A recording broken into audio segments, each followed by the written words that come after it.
Everyone, welcome back to my channel. आज हम NCERT कक्षा 8 का हिंदी का 5वां चैप्टर पढ़ेंगे, चिट्ठियों की अनूठी दुनिया।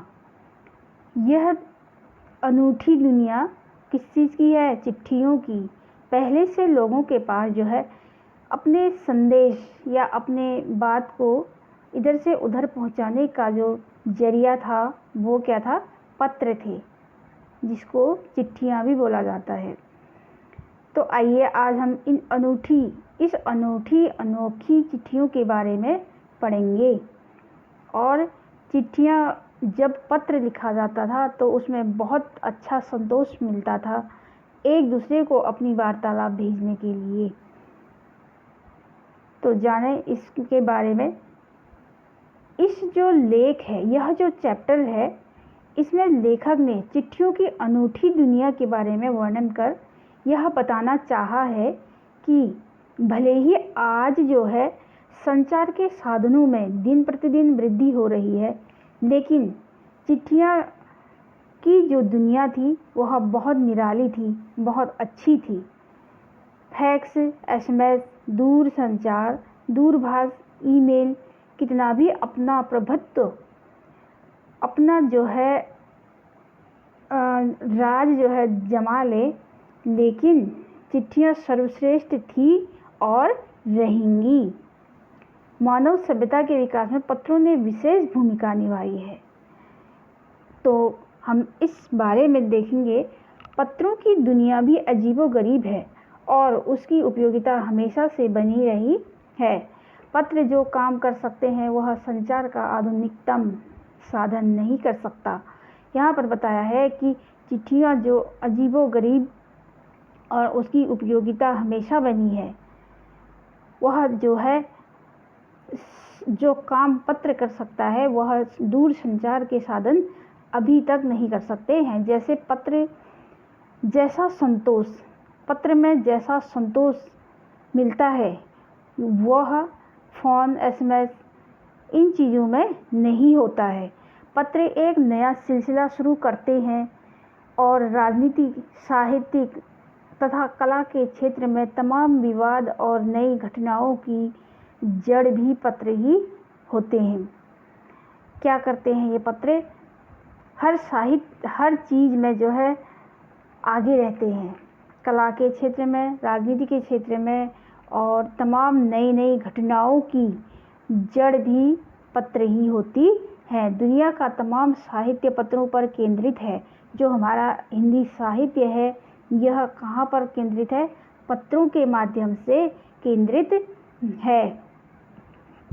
पत्र जैसा संतोष फ़ोन या एसएमएस का संदेश कहाँ दे सकता है? जो सुख, जो आनंद की अनुभूति हमें पत्र से मिलती है वह जो है इस संक्षेप एसएमएस या संदेश में नहीं मिलता है। पत्र एक नया सिलसिला शुरू करते हैं और राजनीति, साहित्य तथा कला के क्षेत्र में तमाम विवाद और नई घटनाओं की जड़ भी पत्र ही होते हैं। पत्र क्या करते हैं? एक नया सिलसिला शुरू करते हैं और राजनीति के क्षेत्र में, साहित्य और कला के क्षेत्र में तमाम विवाद और नई घटनाओं की जड़ भी पत्र ही होते हैं। दुनिया का तमाम साहित्य पत्रों पर केंद्रित है। आज जो साहित्य है वह भी किस पर केंद्रित है? पत्र पर केंद्रित है। और मानव सभ्यता के विकास में इन पत्रों ने अनूठी भूमिका निभाई है। जो मानव की सभ्यता है उन पर भी इन चिट्ठियों ने जो है एक अनोखी छाप निभाई है। पत्रों का भाव सब जगह एक सा है, भले ही उसका नाम अलग अलग हो। पत्र को उर्दू में खत, संस्कृत में पत्र, कन्नड़ में कागज, तेलुगु में उत्तम, जाबू और लेख तथा तमिल में कडिद कहा जाता है। पत्र यादों को सहेज कर रखता है। हमें किसी को कोई संदेह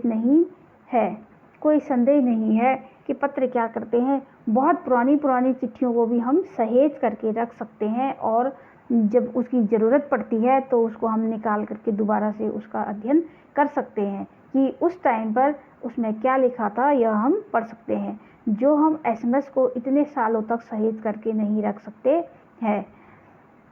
इसमें किसी का कोई संदेह नहीं है। हर एक की अपनी पत्र लेखन कला और हर एक के पत्रों का अपना दायरा है।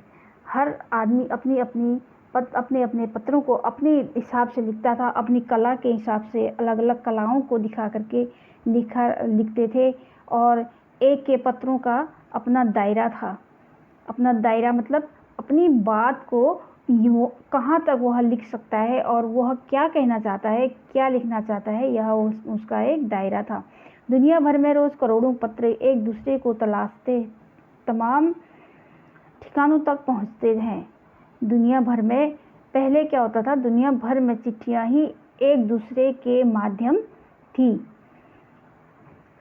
जो डाकिये के द्वारा इधर से उधर पहुंचाई जाती थी। भारत में ही रोज़ 4.5 करोड़ चिट्ठियां डाक में डाली जाती हैं, जो साबित करती हैं कि पत्र कितनी अहमियत रखते हैं। भारत में ही कितने 4.5 करोड़ चिट्ठियां जो है रोज़ डाक में डाली जाती हैं, जो क्या साबित करती है कि यह पत्र जो है बहुत अहमियत अभी भी रखते हैं। पंडित जवाहरलाल नेहरू ने सन 1553 यानी 1953 में सही ही कहा था कि हजारों सालों तक संचार का साधन केवल हरकारें, हर्नर्स या फिर तेज घोड़े रहे हैं।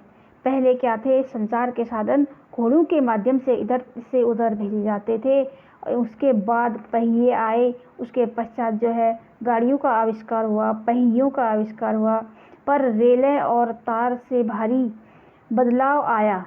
तार ने रेलों से भी तेज गति से संवाद पहुंचाने का सिलसिला शुरू किया। अब टेलीफोन, वायरलेस और आगे रेडार दुनिया बदल रहा है। पहले रेल से हुआ करता था और उसके बाद लाइनें बिछी धीरे धीरे, और अब जो है टेलीफोन और वायरलेस हवा के द्वारा, इन किरणों के द्वारा जो है हम एक दूसरे से अपनी बात को रख सकते हैं और तुरंत ही वहाँ का समाचार हम सुन पाते हैं और इधर के समाचारों को उधर तक पहुँचा सकते हैं, जिससे अब दुनिया का रूप जो है बदल रहा है। पिछली शताब्दी में पत्र लेखन में ने एक कला का रूप ले लिया। डाक व्यवस्था में सुधार के साथ पत्रों को सही दिशा देने के लिए विशेष प्रयास किए गए। पत्र संस्कृति विकसित करने के लिए स्कूली पाठ्यक्रमों में पत्र लेखन का विषय भी शामिल किया गया है। अब स्कूलों में भी जो है पत्र लिखना सिखाया जाता है बच्चों को। जैसे औपचारिक, अनौपचारिक पत्र होते हैं, शिकायती पत्र होते हैं, हमें किसी विभाग को पत्र लिखने होते हैं। ऐसे जो छोटे मोटे पत्र होते हैं या स्कूल के लिए एक एप्लीकेशन के माध्यम से लिखना होता है, यह भी हम स्कूलों में सिखाते हैं। भारत ही नहीं, दुनिया के कई देशों में ये प्रयास चल रहे हैं। विश्व डाक संघ ने अपनी ओर से भी काफ़ी प्रयास किए। विश्व डाक संघ की ओर से 16 वर्ष से कम आयु वर्ग के बच्चों के लिए पत्र लेखन प्रतियोगिताएं आयोजित करने का सिलसिला सन 1972 से शुरू किया गया। जो है यह प्रतियोगिता 16 साल से कम आयु वर्ग के बच्चों के लिए पत्र लेखन प्रतियोगिता का आयोजन स्कूलों में किया गया। किसने किया था? विश्व डाक संघ ने। और यह कब से लागू किया? 1972 से शुरू किया गया। यह सही है कि खास तौर पर बड़े शहरों और महानगरों में संचार साधनों के तेज विकास तथा अन्य कारणों से पत्रों की आवाजाही प्रभावित हुई है, पर देहाती दुनिया आज भी चिट्ठियों से ही चल रही है। जहाँ पर जो है अभी भी संचार के साधन नहीं है, यह माध्यम नहीं है, वहाँ पर अभी भी जो है संचार का साधन क्या है? चिट्ठियाँ ही हैं। फैक्स, ईमेल, टेलीफोन तथा मोबाइल ने चिट्ठियों की तेजी को रोका है, पर व्यापारिक डाक की संख्या लगातार बढ़ रही है। जो है अभी जो है फैक्स ने, मोबाइलों ने, इन्होंने जो है चिट्ठियों का प्रचलन जो है कम कर रखा है। जहाँ तक पत्रों का सवाल है, अगर आप बारीकी से उसकी तह में जाएं तो आपको ऐसा कोई नहीं मिलेगा जिसने कभी किसी को पत्र न लिखा या न लिखाया हो, या पत्रों का बेसब्री से जिसने इंतज़ार न किया हो। देखिए, पहले से क्या होता था कि लोगों इतने साक्षर नहीं थे कि गाँव में एक आदमी अगर साक्षर है तो सभी लोग उसके माध्यम से उसके पास जा करके और उनके द्वारा अपने परिजनों के लिए, अपने लोगों के लिए जो बाहर रहते हैं, इधर उधर दूर देशों में जो है नौकरी पेशे के लिए गए होते हैं, उनकी कुशलक्षेम के लिए उनसे पत्र लिखवाते थे। और महिलाएं अपने पतियों के लिए, माँ अपने बेटों के लिए, बच्चों के लिए ऐसे ही पत्र लिखवाती थी। और उस पत्र का बेसब्री से जो है इंतज़ार रहता था, वो बहुत बड़ा सुखदायी होता था। और हमारे सैनिक तो पत्रों का जिस उत्सुकता से इंतज़ार करते हैं उसकी कोई मिसाल नहीं है। जो सैनिक होते थे, जो जवान होते थे, वह उन पत्रों का इतनी उत्सुकता से इंतज़ार करते हैं कि कोई मिसाल नहीं है। एक दौर था जब लोग पत्रों का महीनों इंतज़ार करते थे, पर अब वह बात नहीं रही। परिवहन साधनों के विकास ने दूरी बहुत घटा दी है। जो अब क्या हो गया है कि हर दिन हर पल में जो है फ़ोनों के माध्यम से जो हमारे संचार का साधन है, इधर की बातें उधर हो जाती हैं। और जो परिवहन माध्यम है, साधन है, इन्होंने भी बहुत सारी चिट्ठियों की जो दूरियां थी वो घटा दी है। जो समय ज़्यादा लगता था वह बहुत कम कर दी है। पहले लोगों के लिए संचार का इकलौता साधन चिट्ठी ही थी, पर आज और भी साधन विकसित हो चुके हैं। आज देश में ऐसे लोगों की कमी नहीं है जो अपने पुरखों की चिट्ठियों को सहेज और संजो कर विरासत के रूप में रखे हुए हों, या फिर बड़े बड़े लेखक, पत्रकारों, उद्यमी, कवि, प्रशासक, सन्यासी या किसान, इनकी पत्र रचनाएं अपने आप में अनुसंधान का विषय है। अगर आज जैसे संचार साधन होते तो पंडित नेहरू अपनी पुत्री इंदिरा गांधी को फ़ोन करते, पर तब पिता के पत्र पुत्री के नाम लिखे जाते, जो देश के करोड़ों लोगों को प्रेरणा देते हैं। उस समय क्या था, कोई संचार का साधन नहीं था। तो जब जो है महात्मा गांधी जी पंडित जवाहरलाल नेहरू जी जेल में थे, तो वह अपनी पुत्री इंदिरा गांधी को फ़ोन नहीं बल्कि एक पत्र लिखते थे।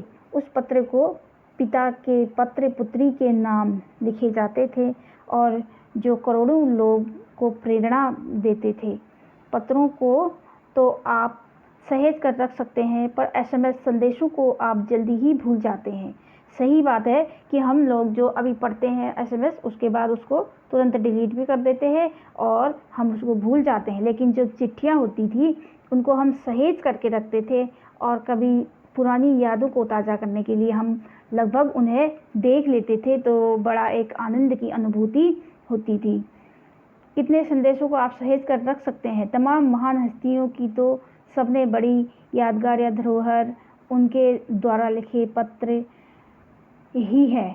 जो महान लोग हैं, अभी भी जो हम इतिहास पढ़ते हैं और उनके बारे में पढ़ते हैं, जानते हैं, उनके पत्रों से ताम्र पत्र पहले लिखे जाते थे, भोजपत्र पहले लिखे जाते थे, उनके माध्यम से हम उनके बारे में जो है जानते हैं।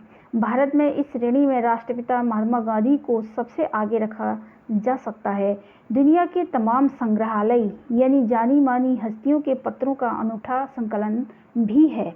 दुनिया में जो संग्रहालय बने हुए हैं, जो पुरानी चीज़ों को रखने का एक स्थान बनाया गया है, उसे संग्रहालय बोला जाता है।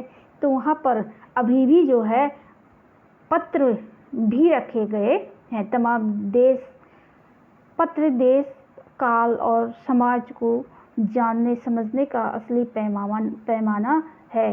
भारत में आज़ादी के पहले संग्राम के दिनों में जो कुछ अंग्रेज अफसरों ने अपने परिवारजनों को पत्र में लिखे, वे आगे चलकर बहुत महत्व की पुस्तक तक बन गए। जो अंग्रेजों ने अपने परिजनों को पत्र लिखे, वह आज जो है क्या बन गई, उनके माध्यम से पुस्तकें बन गई और उनका इतिहास हम पढ़ते हैं और उन समय के बारे में हम जानते हैं।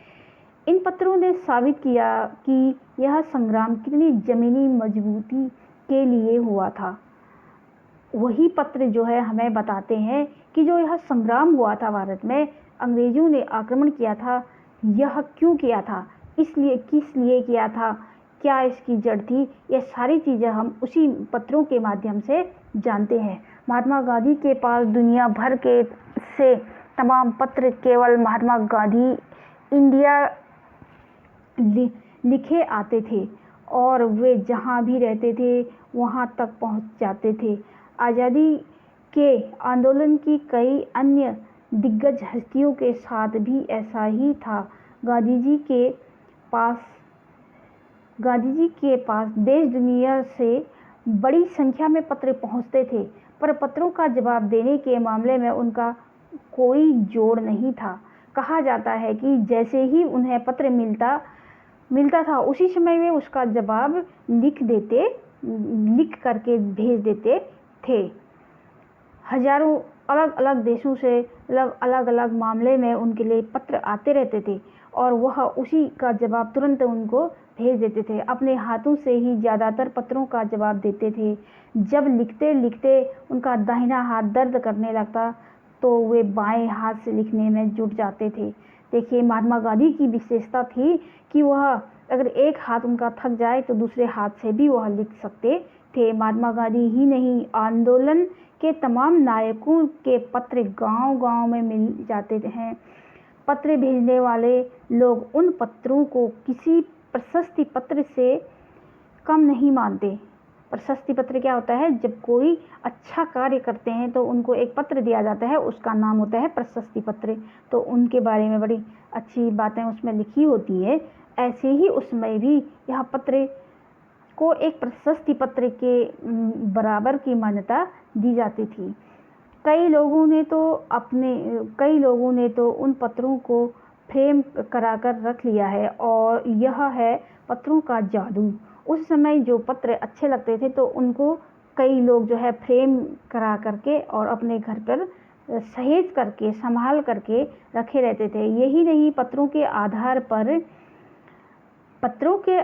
पर ही कई भाषाओं ने जाने कितनी किताबें लिखी जा चुकी हैं। इन पत्रों के आधार पर ही कई भाषाओं में कितनी किताबें लिखी जा रही हैं। वास्तव में पत्र किसी दस्तावेज से कम नहीं है। दस्तावेज मतलब किसी प्रमाण पत्र, जो दस्तावेज होते हैं उनसे कम नहीं है, जिसके माध्यम से हम उस समय के बारे में, उस स्थिति के बारे में जान सकते हैं। पंत के 200 पत्र बच्चन के नाम और निराला के पत्र हमको लिखियो है। कहा था पत्रों के आईने में दयानंद सरस्वती समेत कई पुस्तकें आपको मिल जाएगी। कहा जाता है कि प्रेमचंद खास तौर पर नए लेखकों को बहुत प्रेरक जवाब देते थे तथा पत्रों के जवाब में वे बहुत मुस्तैद रहते थे। वे कहते हैं कि जो है पहले से पत्र का प्रचलन था, हंस पत्रिका और सरस्वती पत्रिका, ये सारी जो पत्रिकाएं थी इनके माध्यम से भी पता चलता है। और पत्रों के जवाब में वे बहुत मुस्तैद थे। वे पत्रों के जवाब बहुत अच्छे तरीके से दे देते थे। कौन? प्रेमचंद जी। इसी प्रकार नेहरू और गांधी के लिखे गए रविंद्रनाथ टैगोर के पत्र भी बहुत प्रेरक थे। जो महान लोगों के जो पत्र थे वह क्या थे? लोगों के लिए एक प्रेरक पत्र थे। महात्मा और कवि के नाम से महात्मा गांधी और रविंद्रनाथ टैगोर के बीच सन 1915 से 1941 के बीच के पत्राचार का संग्रह प्रकाशित हुआ, जिसमें बहुत से नए तथ्यों और उनकी मनोदशा का लेखा जोखा मिलता है। जो पत्र जो है 1915 से 1941 के बीच में पत्राचार का संग्रह प्रकाशित हुआ, उसमें बहुत सारे नए तथ्य, नए सोच, नए विचार, नए तथ्य, क्या कहाँ पर क्या खोजना है, उनकी मनोदशा का लेखा जोखा भी मिलता है। पत्र व्यवहार की परंपरा भारत में बहुत पुरानी है, पर इसका असली विकास आज़ादी के बाद ही हुआ। तमाम सरकारी विभागों की तुलना में सबसे ज़्यादा गुडविल डाक विभाग की ही है। इसकी एक खास वजह यह भी है कि यह लोगों को जोड़ने का काम करता है। चिट्ठियाँ क्या करती थी? लोगों को एक दूसरे से आपस में जोड़ने का काम भी करती थी। घर घर तक इसकी पहुँच है, और जो डाकिया होता था वह घर घर तक इनको पहुँचा के आता था। संचार के माध्यम उन्नत साधनों के बाद भी चिट्ठी पत्री की हैसियत बरकरार है। आज भी जो है संचार के माध्यम तो है, लेकिन फिर भी चिट्ठियों की जो हैसियत है वह अभी भी बरकरार है। शहरी इलाकों में आलीशान हवेलियाँ हो या फिर झोपड़पट्टियों में रह रहे लोग, दुर्गम जंगलों से घिरे गाँव हो या फिर बर्फबारी के बीच जी रहे पहाड़ों के लोग, समुद्र तट पर रह रहे मछुआरे हों या फिर रेगिस्तान की डांडियों में रह रहे लोग, आज भी खेतों का ही सबसे अधिक खतों का ही सबसे बेसब्री से इंतज़ार होता है। जो लोग आलीशान महलों में रहते हैं या झोपड़पट्टियों में रहते हैं या फिर पहाड़ों पर या मछुआरे हों, कोई भी हो, तो उन्हें आज भी इन खतों का, इन पत्रों का जो है बहुत बेसब्री से इंतज़ार रहता है। एक दो नहीं, करोड़ों लोग खतों और अन्य सेवाओं के लिए रोज़ भारतीय डाक घरों के दरवाज़ों तक पहुँचते हैं। पहले से बहुत उत्सुक रहते थे लोग, डाकिया आए तो हमारी चिट्ठी आई और हम पढ़ें और अपने चिट्ठियों को डाक के माध्यम से उन तक पहुँचाएँ, और बहुत उसमें आनंद की अनुभूति जो है लोगों को होती थी।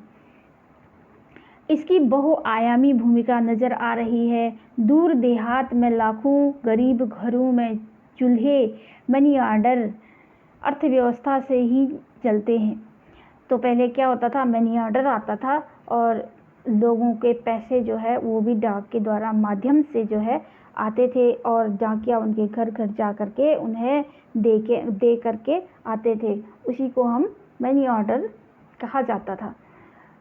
और इस मनी ऑर्डर से, इन पैसों से ही उन गरीब लोगों का या उन लाखों लोगों का जो है घर चलता था, अर्थव्यवस्था चलती थी। गांव या गरीब बस्तियों में चिट्ठी या मनी ऑर्डर लेकर पहुंचने वाला डाकिया देवदूत के रूप में देखा जाता है। जो गांव होते थे, दूर दराज की बस्तियां होती थी, वहां पर जो मनी ऑर्डर आता था, जो डाकिया लेकर करके आता था, उस डाकिये को कैसा माना जाता था? एक भगवान का रूप माना जाता था, और उसकी बहुत रिस्पेक्ट होती थी। कहीं पर भी मिले, वो हमारा खत आया है, यह जो है लोग बात उनको ज़रूर पूछते थे। तो यह जो पूरी कहानी है अरविंद कुमार सिंह ने लिखी हुई है। चाहे कोई भी इलाका हो, जहाँ लोग बसते हैं वहाँ डाक व्यवस्था अवश्य पहुँच गई है। यह लोगों को पत्र व धन पहुँचाकर खुशियाँ प्रदान करता है। कौन? पत्र और डाकिया जो है यह सारे कार्य करते हैं। पत्र जैसा संतोष जो है, जैसा पत्र में संतोष मिलता है, वह जो है हमें अभी ये SMS में और इन फैक्सों में, इन चीज़ों में नहीं मिलता है। इसलिए हमें पत्रों को अभी भी जो है इसकी अनूठी दुनिया के बारे में जानना चाहिए। तो बच्चों, आप सभी लोगों को वीडियो कैसा लगा आप मुझे कमेंट बॉक्स में लिख सकते हैं, और आप लोग इस वीडियो को पूरी देखिए, तभी आपको चैप्टर समझ में आएगा। और आप इस वीडियो को अपने दोस्तों के साथ ज़्यादा से ज़्यादा शेयर कीजिए, लाइक करें, साथ में बेल आइकन ज़रूर दबाएं, ताकि जो भी मेरी आने वाली वीडियो है वो आप सभी तक पहुंच पाए। चैनल को लाइक करें, सब्सक्राइब करें और सभी के साथ ज़्यादा से ज़्यादा शेयर करें। थैंक यू, धन्यवाद। और इसके जो प्रश्न आंसर है उनको मैं डिस्क्रिप्शन बॉक्स में डाल दूँगी, आप लोग डिस्क्रिप्शन लिंक में जा कर के उसे देखें और नोट करिएगा। थैंक